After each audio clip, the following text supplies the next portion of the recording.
Chapter 7. One day I find a small hand mirror on the ledge below the large mirrors in my favorite restroom. I have a small pile of things hidden away in one of my secret hiding places. Stuff people have left behind or dropped to the ground, but I've never found a mirror before. There are giant mirrors in the public restrooms, but I can't look into them. They're too big and bright. But I'm curious to look at myself to see how I've changed. I take the mirror outside and sit down at a secluded table in the picnic area. I pull my keychain from my pocket, hold on to the keys so that the heavy elephant charm faces downward. I bring my hand up, then slam it down onto the mirror. At home, I'd use a small hammer, but the elephant does the job. The mirror cracks, the fracture stretching out from the middle. I shake the mirror, but none of the pieces fall out of the frame, and I lift it up and look. This is the right way for me to look into the mirror. The only way, when it's broken too. I look into one piece of the mirror at a time, breathing slowly, careful not to meet my own eyes. My hair is lighter from the sun. My face is tanned. My nose is sprinkled with freckles. I've changed. Maybe in time I can change enough for no one to recognize me. Maybe in time I can change so much I won't even recognize myself. Geez, you're definitely not superstitious. The mirror drops out of my hand. It falls onto the ground and two pieces fall out, two jagged pieces of glass, reflecting the green crown of the trees behind me. Thanks, I growl at Kyle, bending down to retrieve the mirror and the shards. Now you've ruined it. Maybe I misunderstood something. Wasn't destruction the master plan when you smashed the mirror with that keychain? I lay the mirror on the table, huddle over it, try to fit the missing pieces back in, make accidental eye contact with myself, and sit up straight, stop messing with the mirror. None of your business, Kyle. Stop spying on me.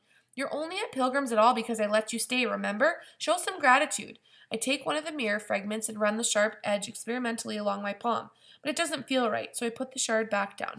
You're in a good mood today. Why don't you run off and play with your bad company? Don't worry, I'm on my way. I thought I'd warn you first. Warn me of what? Someone's here, Kyle says, looking for you.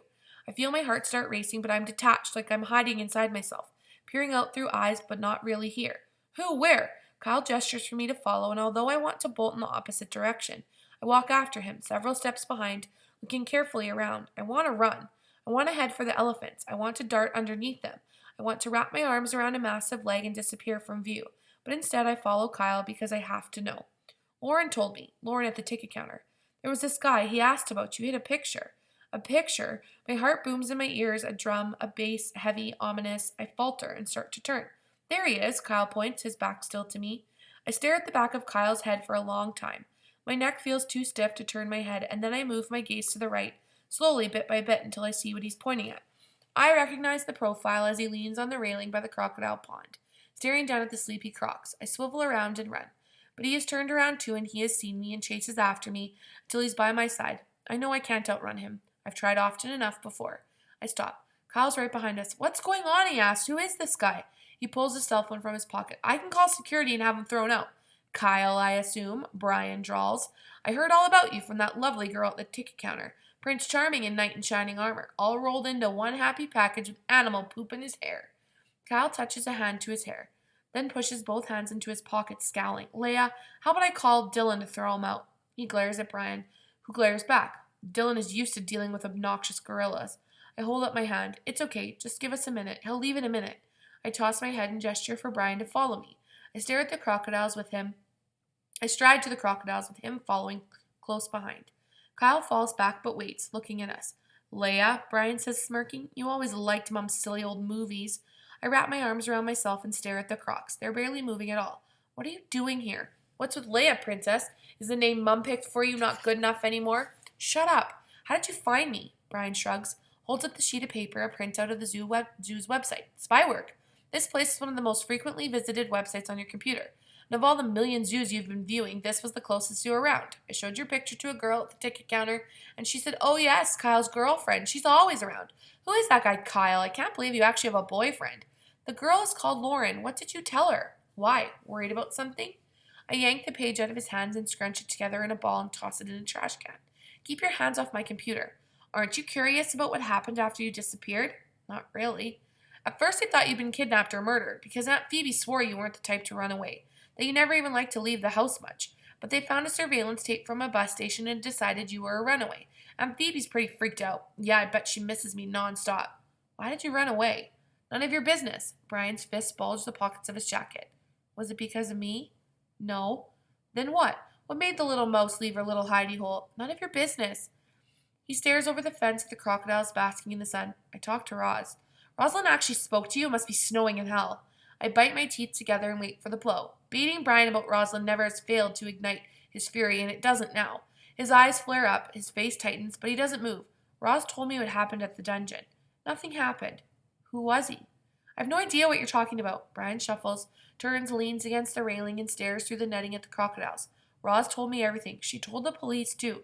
Someone came to the cafe. I glare at him, glare at the crocodiles. It's a cafe. It has customers.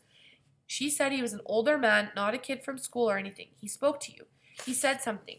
Showed you something? He looked sideways at me. Roz says he scared you. Rosalind hates you, I say loudly. She wouldn't tell you anything. She wouldn't give you the time of day. She dumped you, remember? Brian's hand slams through the air in my direction. I brace myself, but the punch never reaches me. He spits at me instead. It lands in front of my shoes. Usually he spits in my face. He'd walk right up to me and spit in my face, and he would make me so mad I'd claw his face or kick him in the shin or yell words designed to slice into him like a dagger, and then I'd run upstairs to my room and lock the door, and he'd come after me and the dust wouldn't settle for hours.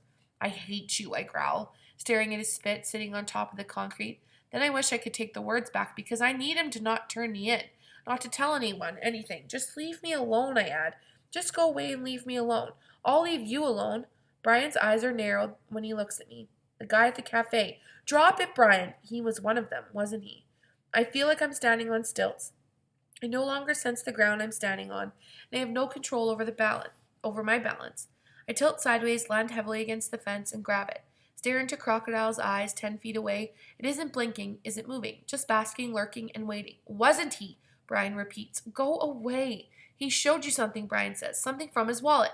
Shut up. It was a picture, wasn't it? Go away. He recognized you from a picture, didn't he? Go away. Yeah, Brian says after a while. He was one of them, and I'm leaving. He pushes himself away from the railing. Are you ever coming back home? My mouth is dry, but I force out words. I don't know. I bet you'll be back when school starts. Brian rolls his eyes. You must be there to earn your precious A's. Shut up. Just because you're too stupid to learn doesn't mean I shouldn't. I wait for the punch, but it doesn't come. Too many witnesses, perhaps. Do you remember? Brian starts. No! Brian shrugs. His face blurs, and I feel the wall of air between us. Compressed air teeming with poison. With that between us, we can never be closer than this. He looks at his hands curled up in fists at my sides.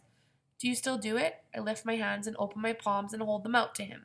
The scars are still there, but no wounds are open. It's healing, not recently. He nods. His right hand grabs his forearm on the opposite side of his fingers trailing over the leather. Cool. I didn't bring my stuff with me, I say, my box, my needles, and the disinfectant and everything. I trail off. Needles? Disinfectant? What are you talking about? I don't actually cut like you do. I just scratch with needles, and needles get dirty, covered with bacteria. I need to keep the wounds clean. I clamp my mouth shut. Brian looks away. A muscle in his jaw moves. I can bring it, I guess, he says, that box, if you need it. If you tell me where it is, I can go home and get it. No, I shake my head. It's okay. I don't need it anymore. Just don't tell anyone I'm here. Nobody. Not Aunt Phoebe. Not anyone. My voice is trembling. My legs are shaking at the thought of leaving the zoo. I want to ask him, please, please, please not tell anyone where I am. But begging never makes things any better. Right. He reaches into his back pocket. I've got some money. A wad of bills is in his hand, and I feel the emptiness of the wallet in my back pocket. Stare hungrily at the money, imagining all the chocolate Tina and I could buy. Where did you get the money? Do you have a job? Brian smirks. You don't want to know. He shakes the money at me. Take it. You need money, don't you? I stare at the money, but I can't take it. The wall of air is in the way.